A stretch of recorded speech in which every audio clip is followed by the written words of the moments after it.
राधे राधे, जय श्री कृष्णा, जय श्री श्याम। आज सुनेंगे कि पितृपक्ष में कौन सी चीज़ नहीं खरीदनी चाहिए। अगर ये 5 चीज़ें इंसान खरीद लेता है तो वह करोड़पति से भी कंगाल हो जाता है। तो बड़ी ही श्रद्धा भाव से सुनेंगे। राधे राधे, हर हर महादेव, जय श्री कृष्णा, जय हो पितृदेव की।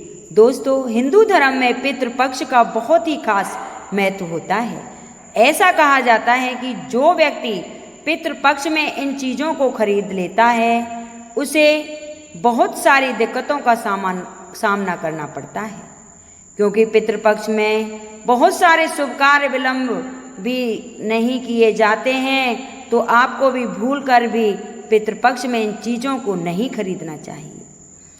इस वीडियो में हम आपको बहुत सी महत्वपूर्ण जानकारी देंगे कि पितृपक्ष में वह कौन से कार्य होते हैं जो किसी भी व्यक्ति को नहीं करने चाहिए, वरना उनके पितर उनसे नाराज हो जाएंगे और उनके जीवन में उन्हें बहुत सारा कष्ट मिलेगा।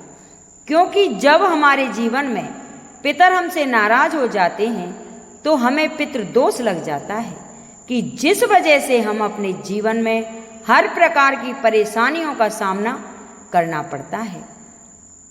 अगर हमारे जीवन में पितृदोष लग गया तो हमारे बने बनाए काम भी बिगड़ जाते हैं। अगर आप चाहते हैं कि आपके पितर आपसे प्रसन्न रहें और वो आपसे नाराज ना हो, तो आपको श्राद्धों के दिन में, पितृपक्ष के दिनों में अपने पितरों के निमित्त पिंडदान अवश्य ही करना चाहिए।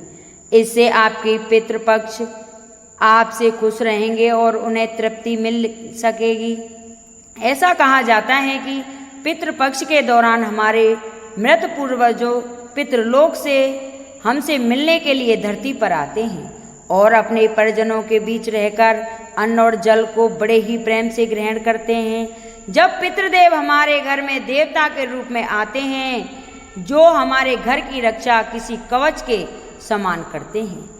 ऐसे में जिन घरों में स्वयं पितृदेव खुश रहते हैं उन घरों पर कभी भी कोई संकट नहीं आता, क्योंकि संकट आने से पहले ही पितृदेव उसे खुद के ऊपर ले लेते हैं। लेकिन अगर किसी घर में कोई पितृदोष लगा हुआ है या उनके पितृ देवता उनसे नाराज हैं तो उस घर में हमेशा लड़ाई झगड़ा, गृह कलेश, धन की परेशानी और बीमारियां बनी रहती हैं। ऐसे घर में कुछ भी कभी भी मंगल नहीं होता।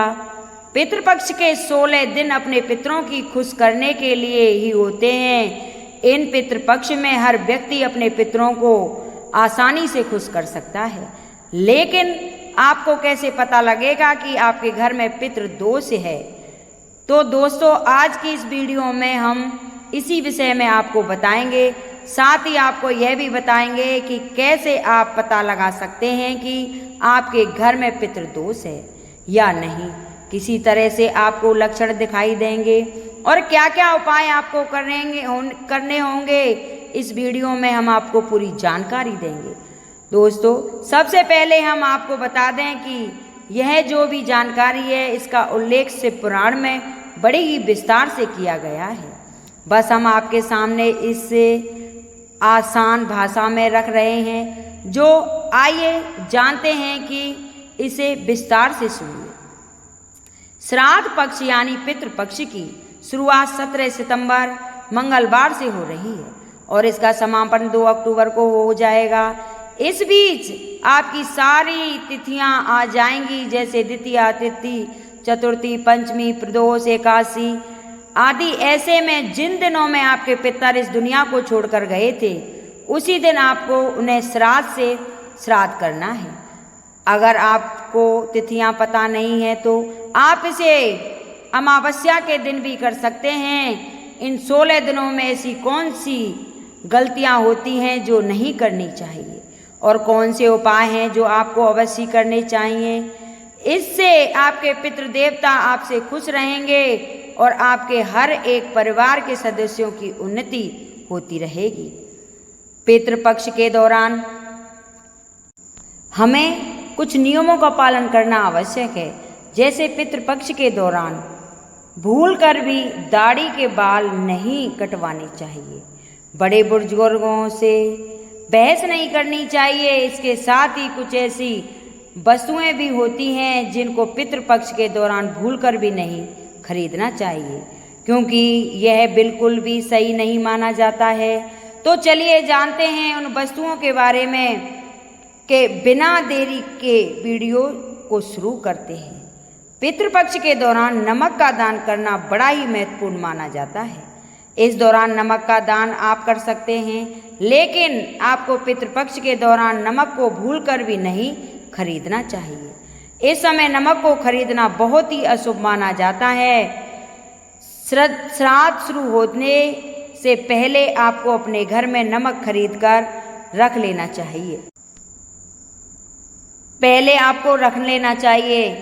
पितृपक्ष के दौरान नमक खरीदने से हमारे घर में लगातार बीमारियों का घर बन जाता है। दोस्तों, यदि आप पितृपक्ष के दौरान सरसों का तेल खरीदते हैं तो पितरों के साथ ही शनिदेव भी आपसे बहुत ही ज़्यादा क्रोधित हो जाते हैं। इसलिए गलती से भी आपको पितृपक्ष के दौरान सरसों का तेल नहीं खरीदना चाहिए। आप तो जानते ही हैं कि जब शनिदेव किसी से क्रोधित हो जाते हैं तो उस व्यक्ति का क्या दशा कर देते हैं। इसलिए पितृपक्ष शुरू होने से पहले ही आपको अपने घर में सरसों का तेल खरीद कर रख लेना चाहिए। और झाड़ू संबंध माता लक्ष्मी से माना जाता है। पितृपक्ष के दौरान झाड़ू खरीदने से आपको समस्याओं का सामना करना पड़ सकता है। खासकर आपकी आर्थिक स्थिति पर बहुत ज़्यादा अशुभ प्रभाव पड़ेगा। इसलिए श्राद्ध पक्ष के दौरान झाड़ू खरीदने की गलती आपको भूलकर भी नहीं करनी चाहिए। पितृपक्ष के दौरान नए वस्त्र बिल्कुल भी नहीं खरीदने चाहिए। यह बहुत ही अशुभ होता है। जब हम अपने पितरों को याद करते हैं और सात्विक जीवन जीते हैं तो गलती से भी इस दौरान आपको नए वस्त्र और आभूषण खरीदने से बचना चाहिए। इस अवधि में ज़्यादा सजावट करने की बजाय सात्विक रहने से पितृदेव आपसे बहुत ज़्यादा प्रसन्न रहते हैं। पितृपक्ष के 15-16 दिनों में वाहन और भूमि वमन भी बिल्कुल नहीं करना चाहिए। गलती से भी आप ऐसा कर लेते हैं तो इसके गंभीर परिणाम आपको भोगने पड़ते हैं। इस दौरान भूमि या वाहन की खरीदारी करने से फायदे की जगह आपको नुकसान उठाना भी पड़ सकता है। अब जानते हैं कि पितृपक्ष में किन चीज़ों को खरीदना शुभ होता है। काले तिल को पितृपक्ष में बहुत ही ज़्यादा शुभ माना जाता है। ऐसे में इन दिनों में अगर आप काले तिल खरीद लेते हैं या इसका दान कर देते हैं तो आपको बहुत ही ज़्यादा शुभ परिणाम देखने को मिलते हैं। पितृपक्ष में जीरे की खरीदारी करना बहुत ही ज़्यादा शुभ होता है। धार्मिक दृष्टि से जीरे को सोना माना जाता है। पितृपक्ष में इसे घर लाने से या दान करने से हमारे धन में लगातार वृद्धि होती है। श्राद्ध कर्म में कच्चे चावल का इस्तेमाल किया जाता है। इन्हें चांदी के समान माना जाता है।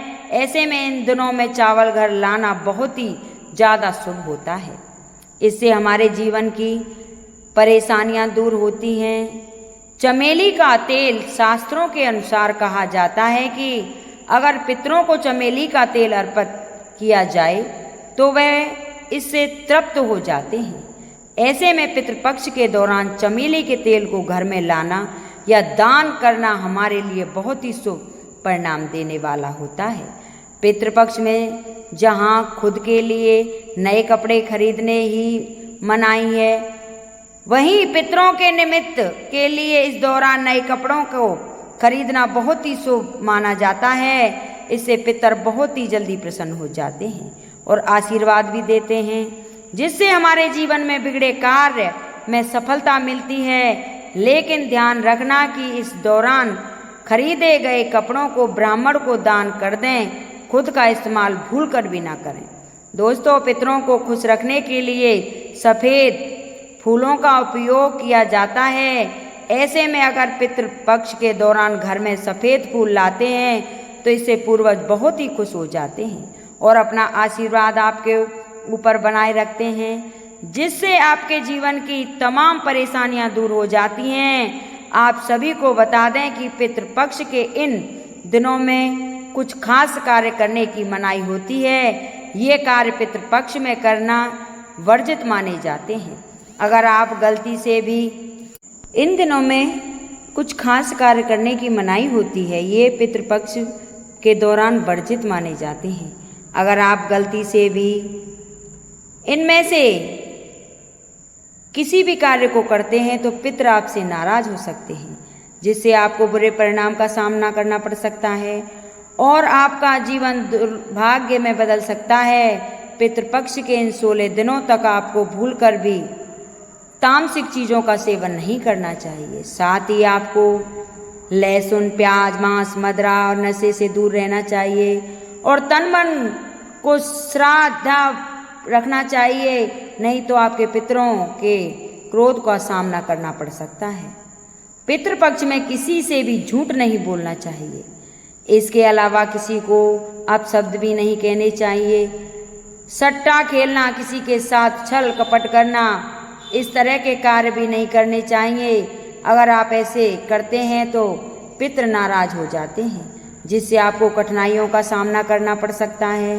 पितृपक्ष में आपके दरवाजे पर यदि कोई भी जानवर, साधु आदि आता है तो आपको उनका अपमान नहीं करना चाहिए। इन लोगों का अपमान करने से आपके पितर नाराज हो सकते हैं। साथ ही घर की चौखट पर यदि कोई गाय, कुत्ता, भिखारी आता है तो उनका अपमान भी ना करें, बल्कि आपको उन्हें श्रद्धापूर्वक भोजन कराना चाहिए। पितृपक्ष के इन दिनों में पेड़ों से पत्ते नहीं तोड़ने चाहिए। विशेषकर विष्णु प्रिय कहलाने वाली तुलसी के पत्ते को तो भूलकर भी नहीं तोड़ना चाहिए, नहीं तो आपको शुभ परिणाम की जगह अशुभ परिणाम का सामना करना पड़ सकता है। दोस्तों, पितृपक्ष से जुड़ी बहुत ही महत्वपूर्ण बातें हैं। आपको पितृपक्ष में इन बातों का खास ध्यान रखना है ताकि आपसे गलती ना हो सके, आपके पितृ नाराज ना हो, क्योंकि जब हमारे जीवन में पितृ नाराज हो जाते हैं तो हमें बहुत सारी दिक्कतों का सामना करना पड़ता है। हमारी बनी बनाई काम भी बिगड़ने लगते हैं। इसलिए आप बहुत सारी बातों का ध्यान में रखना चाहिए और इन बातों का सच्ची निष्ठा से पालन करना चाहिए। पितृपक्ष में अगर आप गायों को इन उपायों से कुछ भी करते हैं तो आपको निश्चित ही अपने जीवन में पितृदोष से मुक्ति मिल जाएगी और आपके जीवन में सदैव संपन्नता बनी रहेगी। हर हर महादेव। अगर मेरी वीडियो किसी को अच्छी लगी हो तो पसंद आई हो तो इसे लाइक करें, शेयर करें और कमेंट बॉक्स में हर हर महादेव जरूर लिखें। बोलो शंकर भगवान की जय।